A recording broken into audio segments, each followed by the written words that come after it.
No fecho do vídeo anterior nós ficámos neste ponto de situação. Eu vou fazer um breve sumário daquilo que nós fizemos, porque entendo que, de facto, para quem não tiver conhecimentos intermédios de PHP e só tiver conhecimentos muito básicos, há aqui algumas informações que podem criar alguma confusão.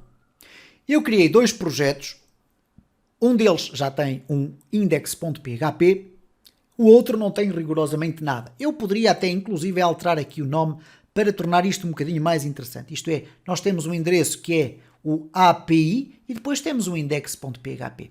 Eu penso inclusive que se nós colocarmos isto desta forma também irá funcionar. Portanto, ser uma requisição feita com o index.php ou ter ali simplesmente isto pode ser feito. Existem obviamente depois mecanismos relacionados com a definição de um fecheiro .htaccess, no caso de estarmos a executar o Apache, que permite fazer uma reescrita e termos aqui uma query string mais bonita. Iremos com certeza ter a oportunidade de fazer isso ao longo desta playlist. Agora não é o que interessa. O que interessa é que vocês percebam o seguinte. Então eu vou aqui colocar um famoso separador. Vamos fazer aqui um separador que vocês já conhecem, porque acompanham o meu canal, este separador só para nós separarmos o código. Então nós temos aqui o nosso pedido, temos aqui a nossa resposta em formato de uma função que vai ser utilizada para qualquer tipo de resposta. Nós depois vamos aperfeiçoar esta nossa resposta. Como vocês podem verificar, há aqui uma coisa chamada status, que eventualmente pode começar a fazer parte também da assinatura desta função. Mas isso é outra história que nós vamos já ver depois mais para a frente. Então o que nós fizemos basicamente foi o seguinte, criar um fecheiro index.php, portanto ele executa o código de PHP assim que é colocado o seu endereço na web, mas este index.php define um data, isto é, um objeto que vai ser, ou neste caso, um array que vai conter um conjunto de informações sobre a resposta a dar, é um array vazio no início, vai verificar se nós temos ou não definida uma variável na query string chamada option. Se nós não tivermos, o que é que vai acontecer? Ele vai automaticamente dizer que há um erro. Isto é, no status há um error. E depois logo a seguir pede para que seja construída a resposta com este data. Ora, quando chega a resposta e tem um data que vem com o status igual a error, ele vai colocar aqui no JSON apenas esta informação e rigorosamente mais nada. No entanto, se existir aqui o option, ele vai ainda verificar o que é que vem como valor dentro do option. E se o valor for igual a status, ele não só coloca que o status passou a ser de sucesso, isto é, houve um pedido válido, como diz que os dados da resposta vai ser simplesmente esta frase a dizer a API está a funcionar ok. E vocês podem pensar, bom, mas este exercício não tem interesse nenhum. Cuidado. Porquê? Porque muitas das vezes as APIs têm endpoints, vamos lhe chamar assim, isto é, endereços ou opções, neste caso, que servem exatamente para isso, para verificar, antes de fazer qualquer tipo de pedido, se a API está disponível ou não. Porque imaginem que esta API está num servidor web e a nossa aplicação está a funcionar num smartphone, por exemplo. Então, antes de fazer qualquer tipo de requisição, que pode, obviamente, ir devolver um erro se a API estiver desligada, então ele pergunta, olha, estás a funcionar? Sim ou não? Se ela estiver a funcionar, ela vai devolver um status com sucesso e nós sabemos que as requisições que fizermos a seguir a essa API vão funcionar, ok? Portanto, nada disto é por acaso. Agora, vamos aqui ver o seguinte. Quando eu faço aqui a montagem da resposta e envio a resposta a dizer que o conteúdo da minha resposta vai ser do tipo application.json e faço aqui uma codificação para JSON, isto é, pego num array e transformo num objeto JSON, esta é uma função absolutamente incorporada dentro do PHP, o que acontece é isto. Se eu colocar aqui option status é igual àquilo, se eu colocar aqui o option status, ora, isto já não está previsto, vai-me dar um erro. Ora, como é que eu agora vou criar a minha aplicação para consumir isto? Bom, então aqui vamos esquecer este nosso index e vamos centrar a nossa atenção aqui na nossa app, que também vai ter um index, ok? Ou então vamos lhe chamar diretamente app.php, para não termos dois indexes aqui dentro do mesmo workspace, ok? Vamos lhe chamar app. Ora, a minha aplicação é uma aplicação de PHP, vamos considerar que era como se fosse um index.php, eu vou colocar aqui echo app. Reparem que, apesar de estarem dentro do mesmo workspace, estas duas aplicações são completamente independentes uma da outra. Okay? Não há nada que as relacione, não há configurações em simultâneo, rigorosamente nada. Então reparem o seguinte, eu vou abrir aqui um novo separador, vou colocar aqui localhost, porque estou a trabalhar no meu ambiente local, e vou colocar aqui app. Então reparem o seguinte, quando eu clicar aqui em app.php, eu vou ver a minha app, ok? O meu texto app que eu coloquei ali. Então temos respostas da nossa API, que tem, eu vou colocar aqui o status, tem esta forma, ok? Ou este endereço. Aqui tenho a minha aplicação, que é uma coisa completamente diferente. Bom, eu vou copiar este endereço daqui, porque eu vou precisar da sua base para definir qual é o endereço base estrutural da API que eu quero consumir. Então eu vou colocar aqui até um define API path, ou API base, vamos chamar assim. E quando eu agora definir aqui qual é o endpoint básico da minha API, eu vou lhe dizer que é este.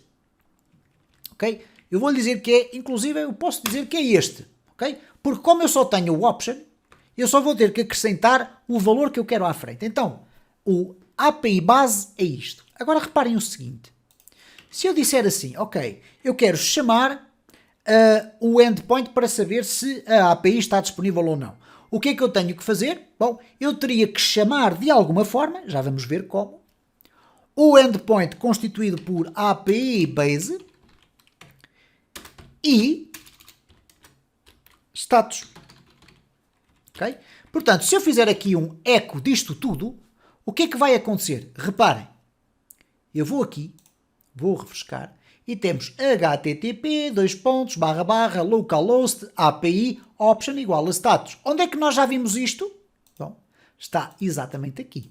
Reparem, eu vou agora puxar aqui para o interior do meu editor, vou colocar aqui isto é, copiei aquele que nós testámos diretamente da API, e agora vou copiar este que aqui está, e vou colá-lo aqui por baixo, e vamos verificar que são exatamente iguais. Então, neste momento, eu já tenho condições na minha aplicação, com estas duas linhas, basicamente de saber como é que eu vou fazer os meus pedidos. Só tenho que saber qual é o option que eu quero. E o option, obviamente, aqui na nossa API, tem a ver com o valor que vai aparecer aqui. Pode ser o status, pode ser outra coisa se eu for colocando aqui mais cases.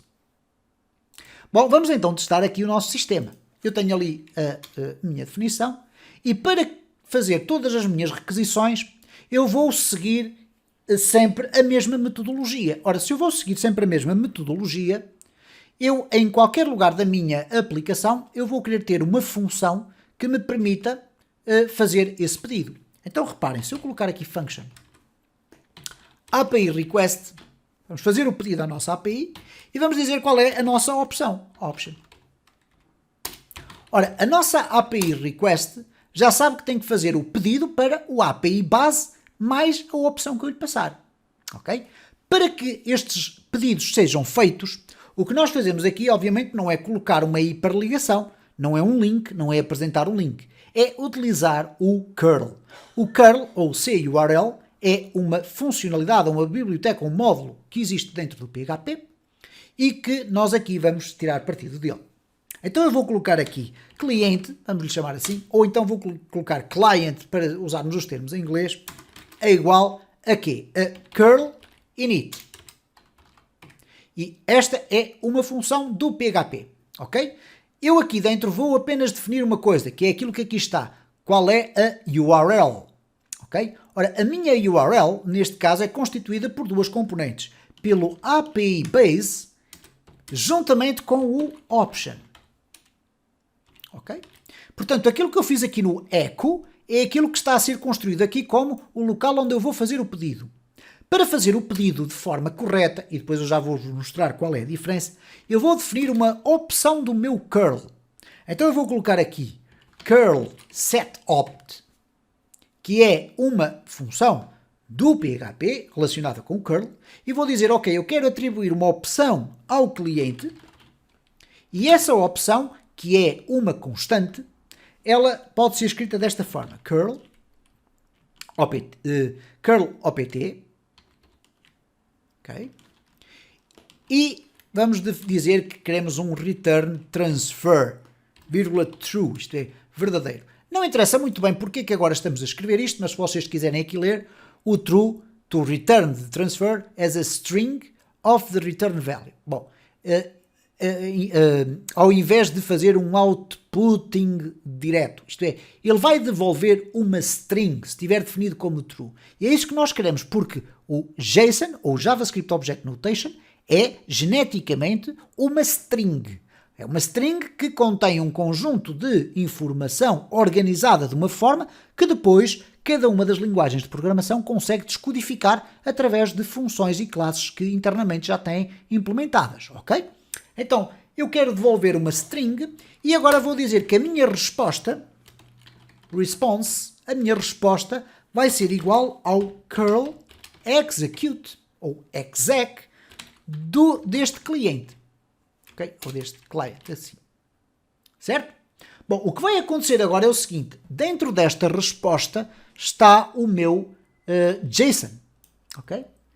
Aqui está o meu JSON. E nós podemos depois ver aqui essa informação. Reparem, se eu fizer o seguinte. Resultado, isto é temporário, vai ser igual a API request. E vou dizer que aqui o meu option vai ser status. Ok? Já perceberam o que é que eu estou a pedir? Eu quero perguntar à minha API se ela está a funcionar ou não. E agora vou apresentar aqui simplesmente echo resultado. Simplesmente isto. Então vamos aqui à nossa aplicação. Eu vou colocar até aqui um echo. Vamos colocar aqui um H3.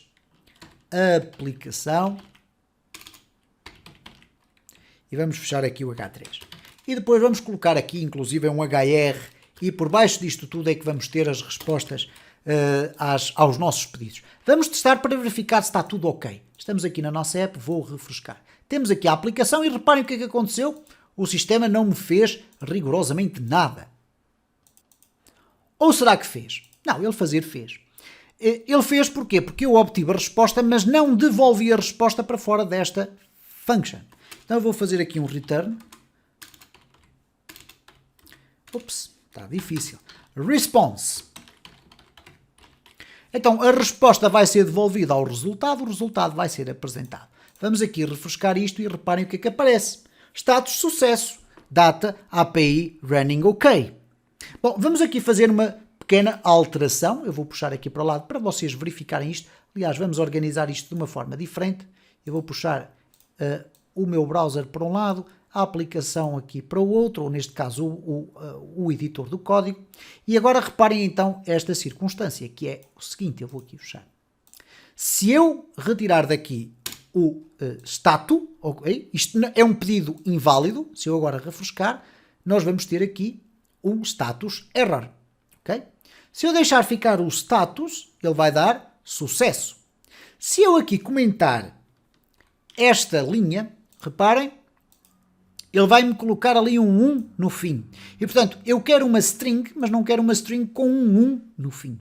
Então, daí nós colocarmos aqui este transfer. Existem muitas outras opções.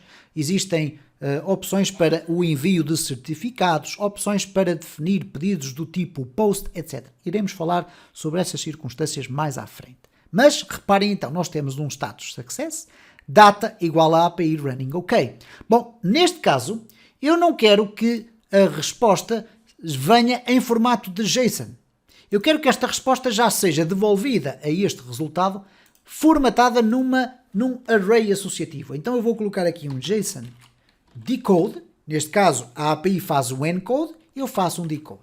Este JSON decode tem aqui uma assinatura que contém JSON e depois bool associativo igual a false. Ora, se eu colocar igual a true, o que vai acontecer é que o meu resultado há de vir formatado como um array associativo. Vamos verificar se é isso que acontece. Portanto, eu coloquei agora ali, olha, devolve a resposta em formato JSON decode e preferencialmente num array associativo. Bom, o que vai acontecer agora neste caso é que vamos ter aqui um erro, porque eu estou a tentar fazer um echo de um array. Então vou aqui refrescar e reparem, array to string conversion. Não é possível.